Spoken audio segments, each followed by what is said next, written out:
Bonjour à tous. J'espère que vous allez bien, que vous avez passé de bonnes vacances ou que vous passez de bonnes vacances. Voilà, et pour ceux qui n'en ont pas, que Dieu vous bénisse.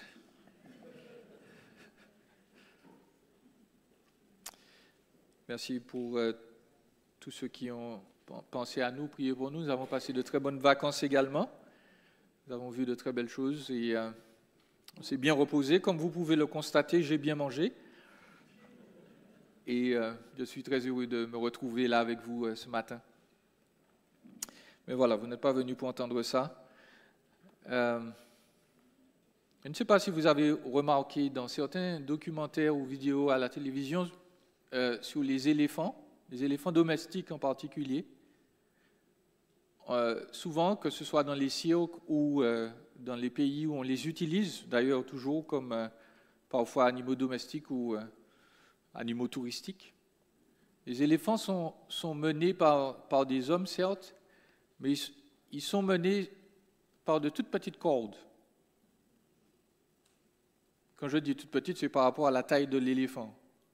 Les éléphants ne sont pas menés par des voitures attachées avec des chaînes. Quand on les conduit avec une corde qui est toute petite, et le jour où il y aura un problème, ça ne suffira pas pour les retenir, c'est évident. Et apparemment, les dresseurs expliquent, même les dresseurs dans les parcs zoologiques, ils expliquent que pour arriver à faire cela, conduire un éléphant avec une toute petite corde, eh bien, on commence dès l'enfance. Quand l'éléphant est tout petit, on l'attache avec une corde qui est plus grosse que lui. On lui met la corde autour du cou, autour de la patte, et puis on l'emmène, on lui fait faire des tours. Et ce qui se produit, c'est que l'animal s'habitue à sa corde qui est très lourde, et même quand il grandit, eh bien la corde, on ne la change pas de taille, elle reste toujours la même. Et à la fin, quand il a grandi à sa taille maximale, il est toujours retenu par la même corde, toute petite, quand il est très grand. Et donc quelque chose de tout petit peut avoir une grande force. Et c'est ce que nous allons voir aujourd'hui, ce matin, dans notre étude de Michée au chapitre 5. Nous allons parler de Jésus, forcément le Messie, et nous allons parler de la puissance dans la petitesse. La puissance dans la petitesse. Nous allons voir deux grandes choses aujourd'hui, tout simplement, mis à part le contexte, Jésus, le Messie, et puis le peuple du Messie, dans Michée au chapitre 5, et puis on va conclure notre texte. Parlons de notre contexte. Les chapitres 3 et 4 décrivent la situation du pays de Juda, qui en général, hélas, est dans un désordre politique, moral et spirituel. Le peuple d'Israël a été, depuis un moment, déporté ou récemment déporté par les Assyriens. Et le peuple de Juda a tenu bon, en partie ou en grande partie, parce que Yahweh leur a fait grâce et parce que l'Éternel a veillé à protéger son peuple. Mais il y a eu des dirigeants qui étaient immoraux, qui ont abandonné l'Éternel et qui ont inspiré le peuple aussi afin qu'il se détourne du Seigneur. Et donc, les dirigeants et les juges dans le peuple d'Israël rendaient leur sentence uniquement s'ils avaient reçu des enveloppes. Et je ne parle pas d'enveloppe, une lettre très gentille, hein? Je parle d'enveloppe avec un paquet d'argent dedans. Même les prophètes, d'ailleurs, prédisaient le bien uniquement s'ils avaient reçu un gros chèque. L'évangile de la prospérité avant l'heure. On va y revenir ce mois-ci plus tard. Dieu avertit par Michée qu'il est juste et qu'à cause de ce désordre moral, non seulement chez les dirigeants mais chez le peuple, eh bien, il y aura l'effroi, il y aura l'exil. Pourquoi? Parce que Yahweh, c'est le Dieu de l'équité, c'est le Dieu de la justice. Il est obligé de manifester sa justice, sinon il ne sera pas Dieu. Cependant, dans le livre de Michée, il y a aussi de l'espérance. Parce qu'avec cette justice exercée, on l'a vu dans notre texte, le Messie vient et Juda va être relevé et même les nations vont être acquises à la cause du roi des rois. Michée, c'est l'équité et l'espérance parfaitement balancées, parfaitement équilibrées. Mais très rapidement, il nous faut commencer à voir notre texte. Jésus, le Messie. Je suis très direct. Nous connaissons ces versets. Et toi, Bethléem, Ephrata, toi qui es petite parmi les milliers de Juda, on les récite souvent à Noël. De toi sortira pour moi celui qui dominera sur Israël et dont l'origine remonte au lointain passé, au jour d'éternité. Nous devons mesurer la petitesse et la portée de la naissance de Jésus. Nous parlons de Bethléem. Bethléem veut dire la maison du pain, une maison d'abondance. Cette ville était absolument insignifiante. En fait, dans les grandes listes d'Israël, on n'en parlait pas. Dans Josué, lorsque le peuple est arrivé dans le pays promis, lorsqu'on parle des villes de Juda, eh bien Bethléem n'est pas cité. Dans Néhémie, lorsque le peuple revient en Israël, Bethléem n'est pas sur la liste non plus. Bethléem, c'est une petite bourgade, un petit coin. Nos amis anglophones diraient que c'est un dinky little town. Il n'y a rien là. Il n'y a pas de monument, il n'y a pas de grand supermarché, il n'y a rien. C'est un coin perdu, un petit village. Et pourtant, dans ce coin insignifiant, va naître le plus grand homme qui soit. Bethléem est petite, pourtant, dans cette ville naîtra non seulement un roi, celui qui va dominer sur Israël, mais son origine est particulière.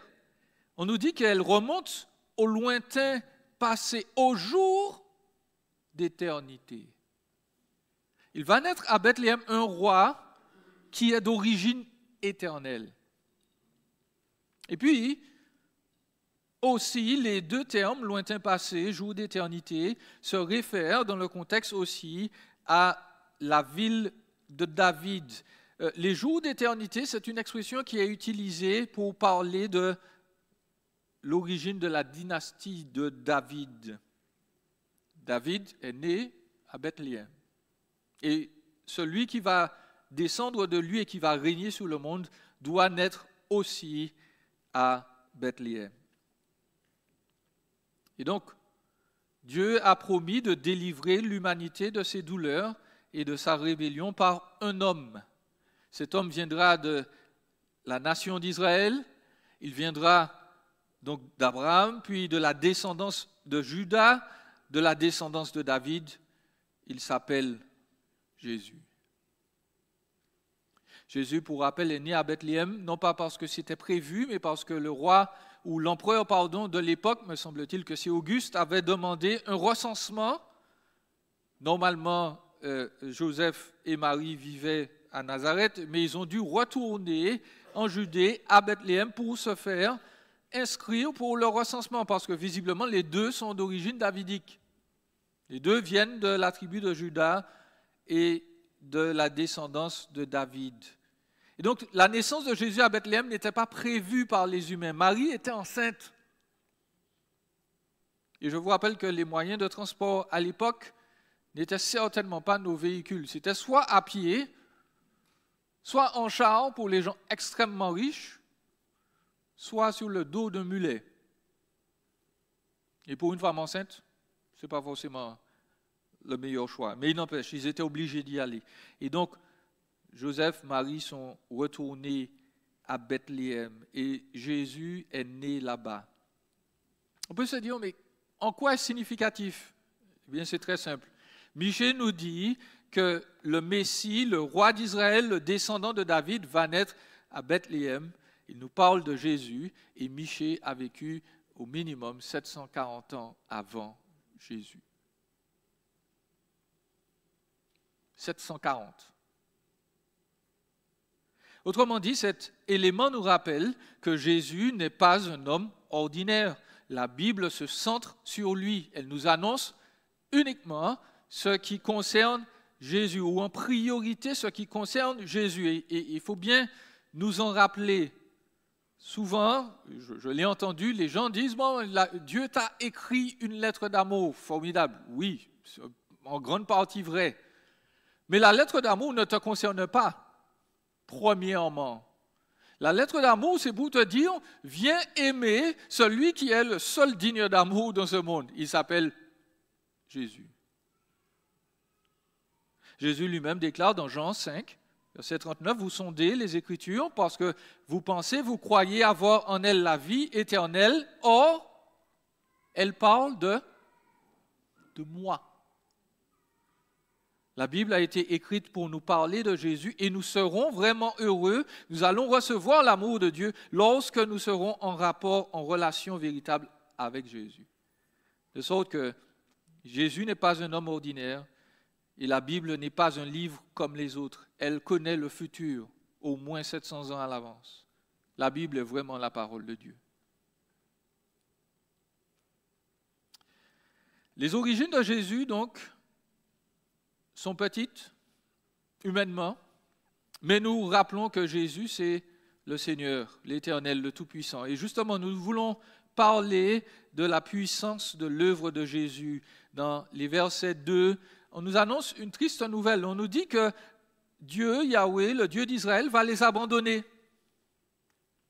Il va les abandonner jusqu'au temps où va enfanter celle qui doit enfanter. Celle qui doit enfanter, c'est qui? C'est Marie, la mère de Jésus. Certains pensent que c'est la communauté d'Israël, mais au vu d'Ésaïe qui a vécu avec Michée, qui a déjà dit la Vierge sera enceinte, nous pensons qu'il s'agit là de Marie. Le reste de ses frères va revenir auprès des fils d'Israël, et je pense que là il faudra traduire avec les fils d'Israël. Jésus va se dresser, il va les faire paître avec la force de Yahweh, avec la majesté du nom de Yahweh, l'Éternel son Dieu. Ils auront une demeure assurée. Nous disons que Michée, dans son ministère prophétique, a prédit qu'Israël va être abandonné un moment. Celui qui va abandonner Israël, c'est Yahweh, le Dieu d'Israël. Il va les punir à cause de leur faute. Et Michée a vécu dans les années 700 avant Jésus-Christ, et bien une centaine d'années plus tard environ, dans les années 585, c'est exactement ce qui va se produire. Juda va partir en exil. Et cet exil va durer longtemps, même s'ils vont revenir en Israël, le cœur des Israélites ne sera pas entièrement au Dieu d'Israël, et donc viendra une femme qui va enfanter du fameux Messie. Et donc, le thème de cette deuxième partie, c'est en partie celui du roi berger. Le reste de ses frères va revenir avec les fils d'Israël. Ils vont revenir d'exil. Il va se dresser, ce Messie, ce roi-là, et il va les faire paître avec la force de Yahweh. Le roi berger. Vous connaissez ce thème, il a déjà été exposé dans le psaume 23. Vous vous rappelez ? Tout le monde connaît le psaume 23. Le Seigneur est mon berger, je ne manquerai de rien. Bon, le psaume 23 nous présente l'Éternel, effectivement, comme un berger, mais comme un roi. C'est celui qui protège son peuple, qui rassure son peuple, qui nourrit son peuple. Et là, Michée reprend la même idée. Il va paître son peuple. Il va être celui qui va diriger et protéger son peuple, mais pas seulement son peuple. Parce que même les gens qui sont hors du peuple d'Israël vont être atteints par le ministère et la grandeur de ce Messie-là. Vous notez à la fin, il est dès maintenant glorifié jusqu'aux extrémités de la terre. Jésus, c'est celui qui donne une demeure assurée. Jésus est effectivement né à Bethléem, il a grandi. Il est venu annoncer la repentance et le royaume de Dieu. À travers sa personne, il va proclamer une bonne nouvelle. Dieu veut se réconcilier avec nous. Jésus va réunir Israël. Il ne va pas simplement le réunir physiquement, génétiquement. Il va annoncer un message qui va transformer certains Israélites, ceux qui vont croire en lui, le reste. On va y revenir. Et puis, les gens qui vont croire en lui vont être délivrés. Et donc, je vous mentionne cela parce que la tendance des Juifs et de certains aujourd'hui, encore aujourd'hui, c'est de prendre ce texte et de l'interpréter littéralement. Sauf que Jésus a fait ça. Jésus a déjà donné à son peuple une demeure assurée. Et oui, Jésus est maintenant glorifié jusqu'aux extrémités de la terre. La preuve, nous sommes au Québec. Nous adorons Jésus.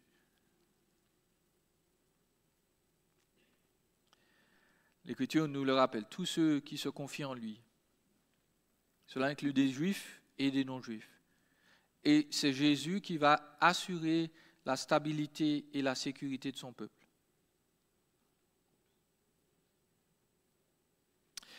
J'insiste dessus, spirituellement. Pourquoi ?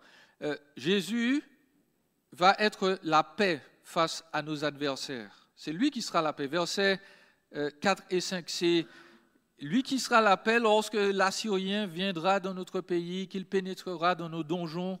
Nous ferons lever contre lui 7 bergers et 8 princes du peuple.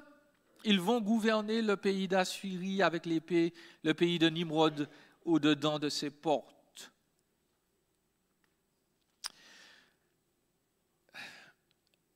Ce que Michée prédit s'est accompli, mais pas exactement comme on aurait pu le penser. Je vous explique pourquoi. Lorsque l'Assyrien viendra dans notre pays, nous ferons lever contre lui 7 bergers et 8 princes du peuple. Michée prédit que les Assyriens vont venir essayer de détruire Juda. En fait, ils ont déjà essayé une fois et ils vont revenir. Ils vont revenir. Vous pourrez lire cet épisode dans Ésaïe 37, tout le chapitre. Les Assyriens, donc, c'est la grande puissance de l'époque. Ils sont en train de conquérir tout le monde. Ils ont dévasté les pays au nord d'Israël. Ils ont dévasté Israël. Ils s'apprêtaient à combattre contre l'Égypte. Ils étaient forts, ils étaient vainqueurs. Ils avaient une belle technologie. Ils triomphaient de tout le monde. Et les Assyriens se sont présentés à la porte de Juda. Et le roi d'Assyrie a envoyé son commandant en chef, le Rabshakeh, dire à Israël, écoutez-moi, il y a des pays 10 fois meilleurs que vous, et nous les avons tous ratiboisés, eux et leurs dieux. On les a complètement explosés. Et vous, vous êtes tout petits, vous allez subir le même sort. Donc, rendez les armes tout de suite, ou on va vous tuer. Qu'est-ce qui s'est passé ? Eh bien, le roi d'Israël, Ézéchias, il a pris la lettre qu'on avait envoyée et puis il l'a portée devant Dieu dans le temple. Il s'est mis à prier, il s'est humilié devant Dieu et Dieu lui a dit, écoute, par la bouche du prophète Ésaïe, ces hommes-là ne vont pas réussir à nous vaincre. Ils ne vont pas triompher de nous parce que moi je vais combattre pour toi.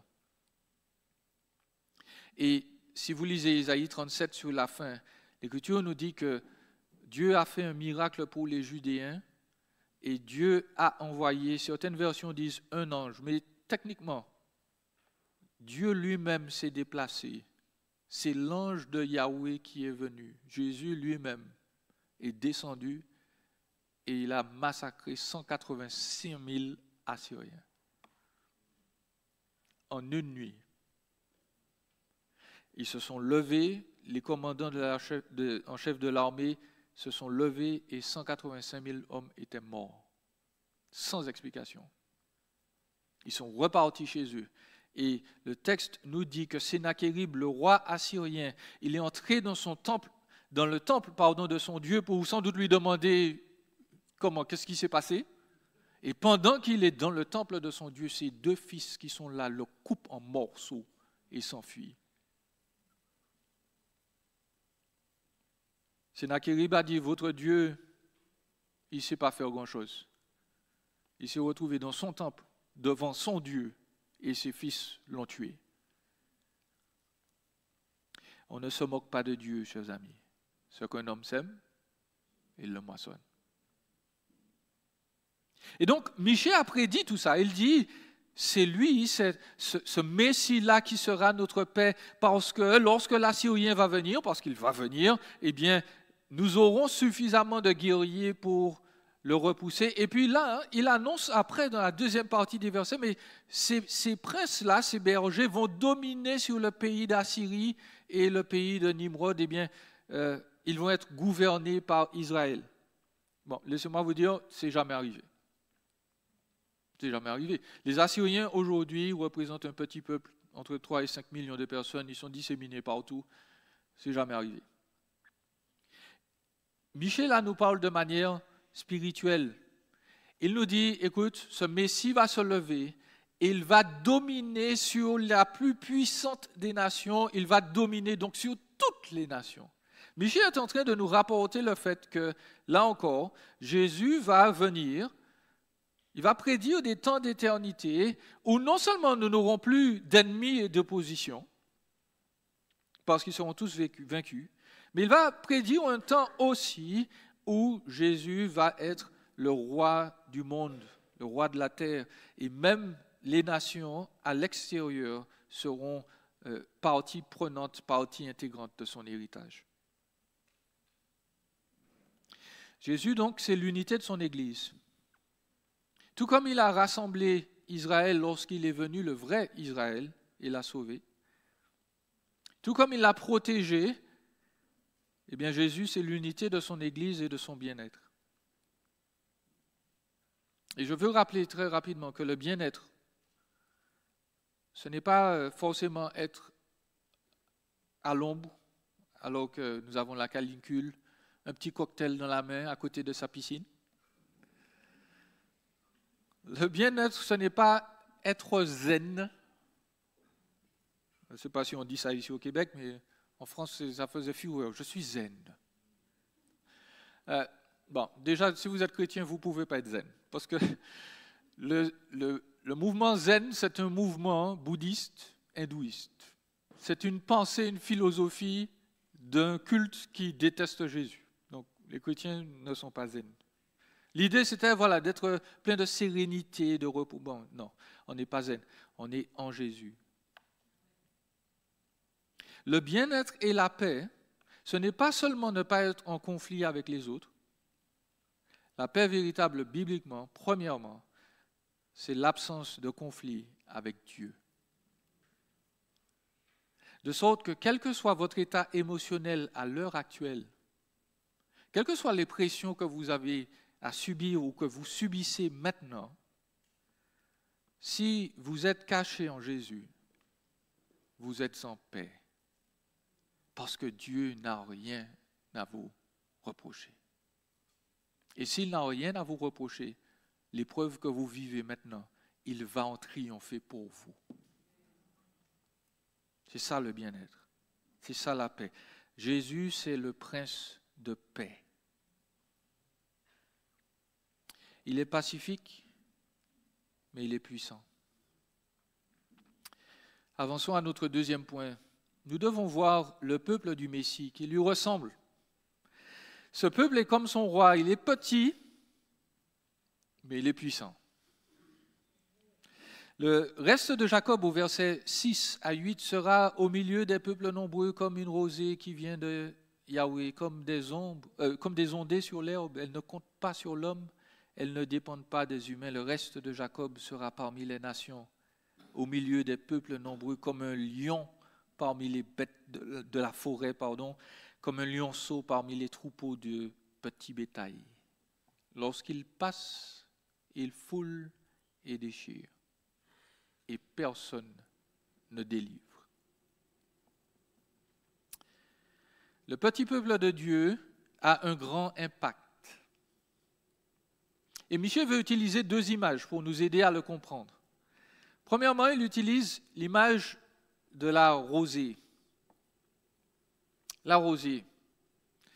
Euh, vous avez pensé à la rosée ce matin? Vous êtes levé, vous êtes dit, oh, je suis sûr qu'il y a de la rosée sur l'herbe. Non, personne ne pense à la rosée. La rosée, c'est juste des gouttes d'eau.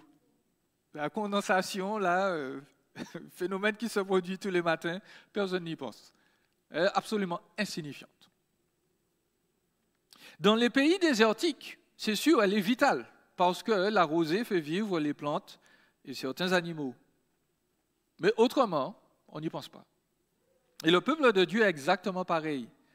La rosée, elle est petite, le peuple de Dieu, les vrais chrétiens dans le monde, ils ne sont pas full. Il n'y en a pas beaucoup. Mais la rosée est indépendante. Ce n'est pas vous qui allez arroser les plantes pour qu'elles aient de la rosée. La rosée, elle l'a automatiquement. Dieu se débrouille avec elle.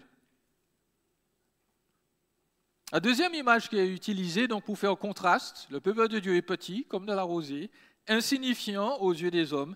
Eh bien, la deuxième image, par contre, c'est le lion. Parce que Michée nous dit que le peuple de Yahweh, au milieu des nations, eh bien, il est comme un lion. Les rois assyriens, justement, aimaient se représenter comme des lions. Ils pensaient qu'ils avaient la force et la majesté et la prestance du lion. Yahweh rappelle que c'est lui le seul lion et que son peuple est comme lui, qui est un vrai roi.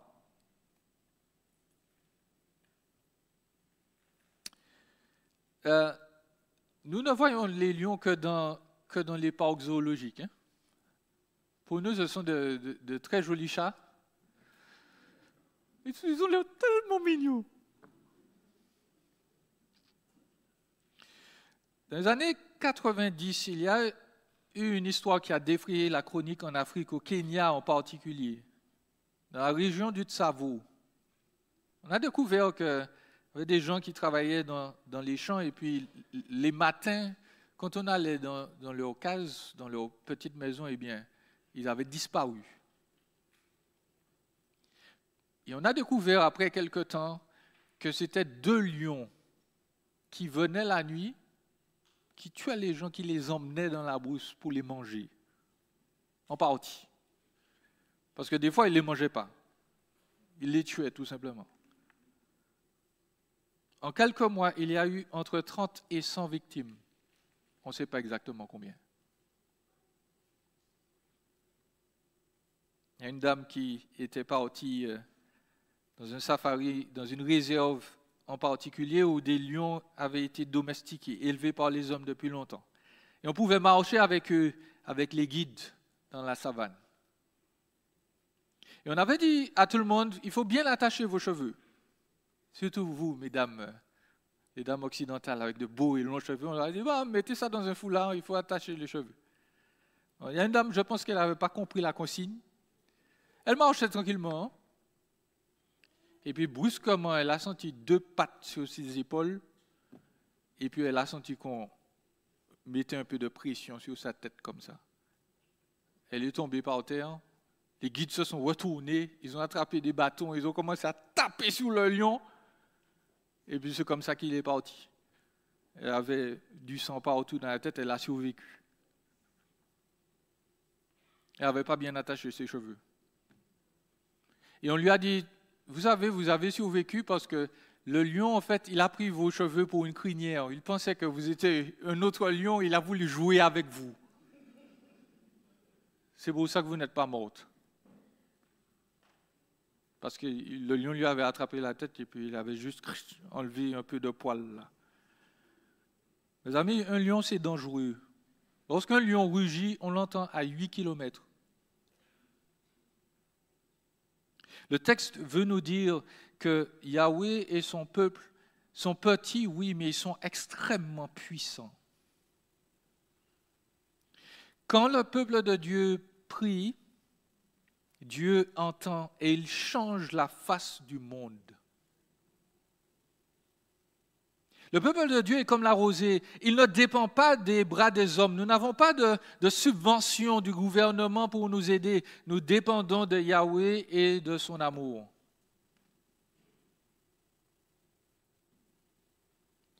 Dans notre petitesse, nous parlons aux gens de Jésus et leur vie est transformée. C'est ça la vraie puissance.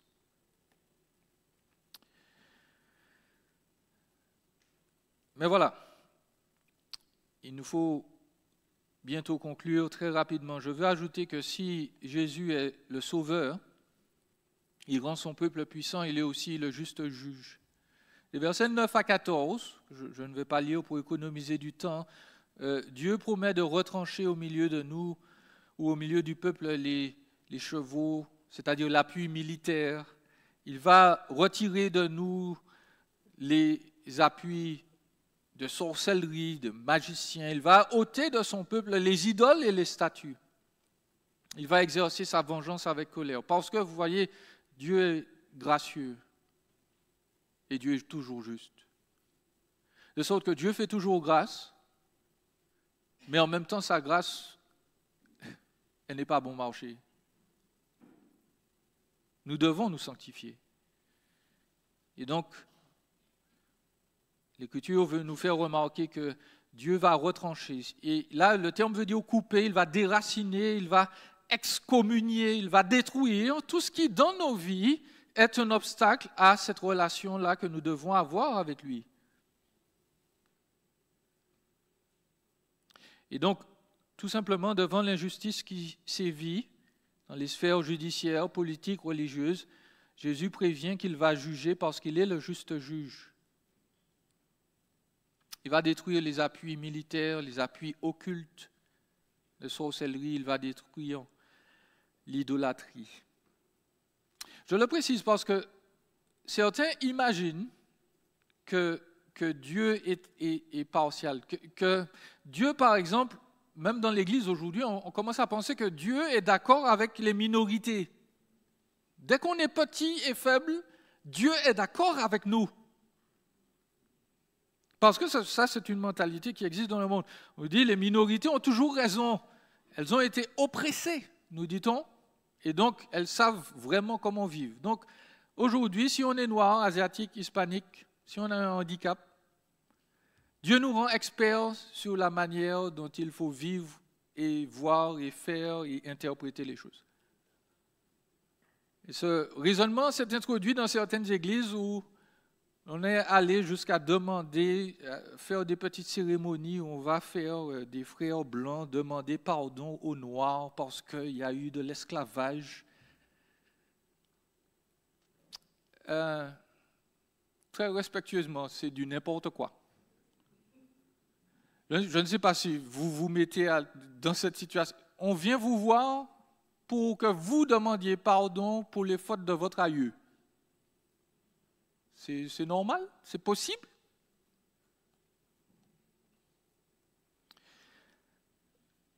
Nous pourrions dire oui, que nous sommes désolés que d'autres aient souffert dans le passé. Oui. Mais nous n'avons pas le droit de demander pardon pour quelqu'un qui est mort. Et donc, ce genre de raisonnement, Dieu ne nous a jamais demandé de l'avoir. Dieu est toujours juste. Dieu ne fait pas de favoritisme. Dieu refuse tout compromis. Et cela veut dire que Dieu, excusez-moi, n'est pour personne si ce n'est lui-même. Vous vous rappelez dans l'Ancien Testament, Josué, il s'apprêtait à entrer dans le pays promis, et puis alors qu'il se prépare, il voit un homme avec une épée dégainée un peu loin de lui, et Josué, qui est très courageux, il s'approche de la personne et lui dit « Mais tu es qui toi? Tu es pour nous ou bien tu es pour nos adversaires ?» Et c'est Jésus qui est là. Jésus lui répond « Non », littéralement en hébreu. « Non ». Et ôte tes sandales, s'il te plaît, parce que tu es dans un lieu saint, tu es en face de Dieu. Prosterne-toi. Autrement dit, Jésus dit « Non, non, moi je suis ni pour vous, ni pour les autres, je suis pour moi. » Et Jésus dit, la bonne manière, c'est de se demander, est-ce que je suis dans le camp de Jésus? Ce n'est pas est-ce que Jésus est dans mon camp? C'est est-ce que je suis dans le camp de Jésus? Est-ce que je suis Jésus? Est-ce que Je veux sa justice et son équité à lui et pas celle des êtres humains. Et donc, croire dans le Dieu de Michée, c'est croire que la justice divine va toujours agir. Dieu ne ferme jamais les yeux sur nos péchés. Il les juge toujours. Soit il va les juger en déversant sa colère sur Jésus, et nos péchés seront jugés et effacés. Soit il va juger et déverser sa colère sur les coupables en enfer éternellement.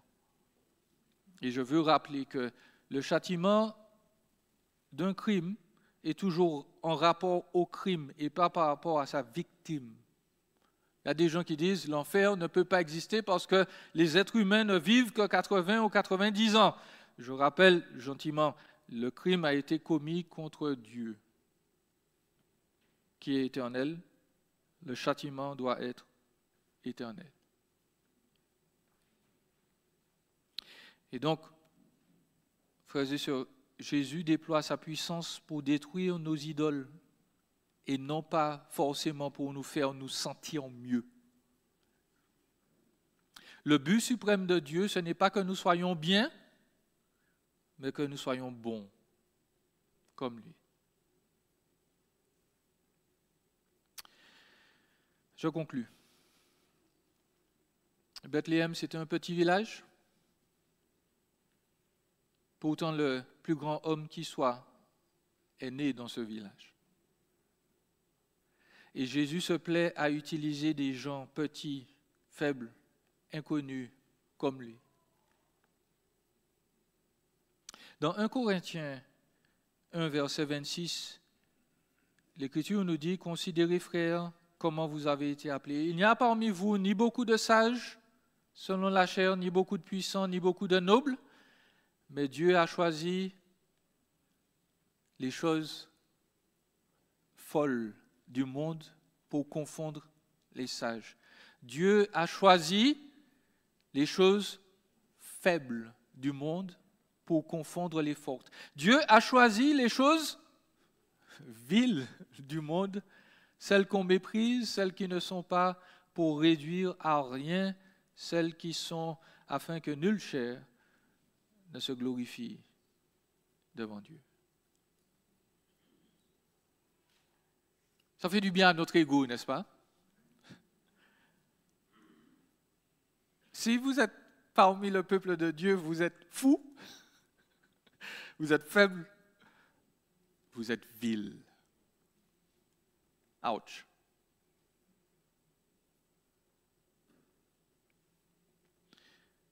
Ça, c'est ce que nous sommes sans Christ. Mais Dieu l'utilise pour se glorifier dans ce monde-ci. Aussi,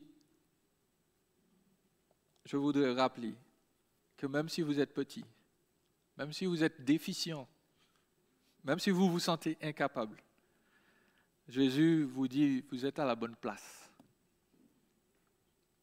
Parce que c'est ce genre de personne dont il se sert pour changer le monde. Parfois, on prie et on regrette, on se dit, oui, mais si telle vedette était convertie, était sauvée, elle aurait changé le monde. Ah ben non. Jésus a utilisé 12 bonhommes pêcheurs en Galilée, pêcheurs vraiment de profession, collecteurs d'impôts, des nobody, pour changer le monde. Il le fait toujours encore aujourd'hui. Alors confiez-vous en lui et laissez-vous utiliser. Il va se glorifier.